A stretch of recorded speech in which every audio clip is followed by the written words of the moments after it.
Todo sistema operativo tiene un planificador, en inglés llamado scheduler.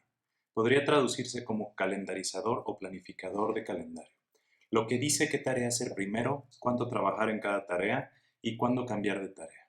Por esto parece que un smartphone o computadora hace todo simultáneamente, pero todos sabemos qué pasa cuando esto falla.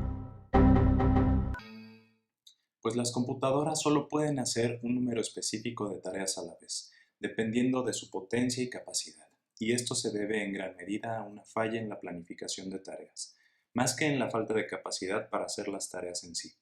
Si esto puede pasarle a una computadora con procesadores modernos, es obvio que a nosotros también.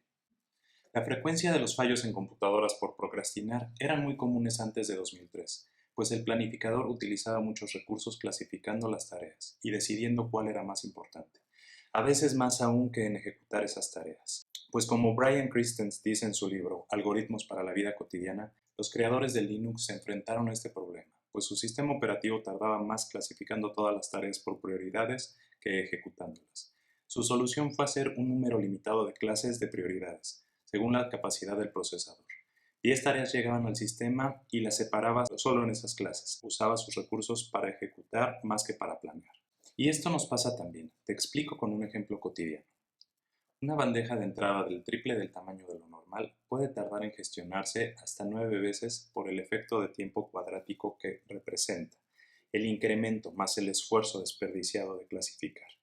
Si normalmente tienes un promedio de 10 email en un intervalo de tiempo determinado y en una de esas ocasiones tienes 30 en su lugar, perderás tiempo mientras lees el asunto de cada correo para clasificarlo, determinar cuáles son los más importantes, separarlos, atenderlos, regresar a la bandeja de nuevo leer cada asunto de correo para clasificarlo, determinar cuáles siguen en orden de importancia, resolverlos y repetir hasta terminar la lista. Estas clasificaciones son importantes en casos urgentes, pero para llegar al fondo de ese proceso pasaste más determinando cuál era importante, por lo que desatendiste todo lo que no consideraste prioridad. Pues en este ejemplo vemos cómo de los 30 correos en esta ronda tuviste que leer 72 asuntos para reclasificarlos, más las 30 acciones de gestionar los correos o en el mejor de los casos si los clasificas en la primera lectura los 30 asuntos. Revisaste ahora las listas de prioridades, serían 60 lecturas más las 30 acciones para gestionar los 30 correos. Hiciste más acciones clasificando que ejecutando las mismas tareas. Por lo que resulta más productivo atacar las tareas en orden cronológico o aleatorio, pues pasas tiempo ejecutando y no determinando cuál es más importante y más urgente. Considera que una computadora tiene una batería determinada. Nosotros también la tenemos, pero es más variable y los indicadores no son con porcentaje. Nuestras notificaciones son el cansancio, saturación, falta de claridad y el sobrepasar nuestra capacidad puede resultar en un estrés, que para nuestro cerebro va a ser una tarea más con la que lidiar.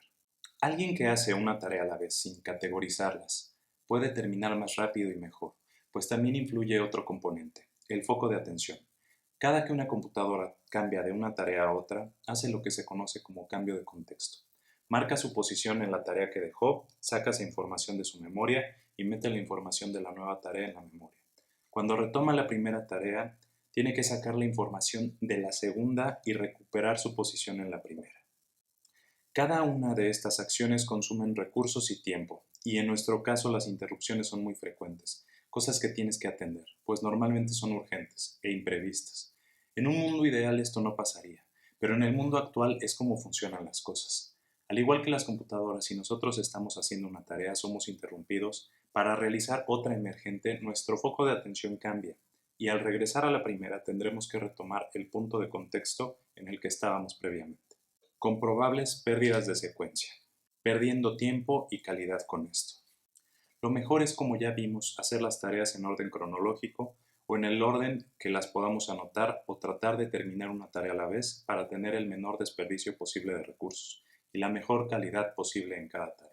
En caso de que tenga que hacer cambios de contexto, una computadora mantiene parte de la información de la tarea inicial para que cuando tenga que regresar a una tarea anterior, solo necesite recuperar parte de la información. Esto se conoce como caché, pero nosotros solo tenemos lo que recordamos. Para esto puedes intentar lo que a mí me funciona, notas de contexto. En mi caso, utilizo libretas separadas. Actualmente tenemos la creencia de que ser multitareas hace a alguien muy productivo. siendo que la realidad es todo lo contrario. Debido a que, como lo hablamos antes, cada cambio de contexto baja la calidad del trabajo realizado en la tarea determinada e incrementa el tiempo de ejecución, al igual que cada clasificación innecesaria, lo cual afecta seriamente la productividad. Este es mi método. Utilizar checklist. Anota las tareas que tengas conforme las obtengas o como las vayas recordando y ejecútalas como las anotaste. En caso de tener fechas límite, solo ordénalas cronológicamente y ve haciendo primero las que vencen antes. Algo que ha mejorado mucho mi productividad es aparentemente una clasificación. Y sé que dije que esto reduce la productividad, pero en este caso para mí vale la pena. Esto es anotar las tareas para el día de mañana al final de la fase productiva del día de hoy. Incluso para mí más que una clasificación es una nota de contexto, pero para una pausa más larga. Pues en ocasiones regresar al trabajo es difícil recordar exactamente en qué punto dejaste determinada tarea. Puedes anotar los puntos en los que estabas trabajando en notas contextuales y tendrás una mejor continuidad. Si te gustó el video, un like sería muy halagador. Si quieres saber más sobre cómo tener una vida más feliz y productiva, suscríbete al canal y activa las notificaciones. Cuando llegue el momento, invertiré en proyectos de mis suscriptores. Daré más información al respecto en próximos videos. Cuídate, te deseo que seas muy feliz y productivo. Gracias por ver el video y hasta la próxima.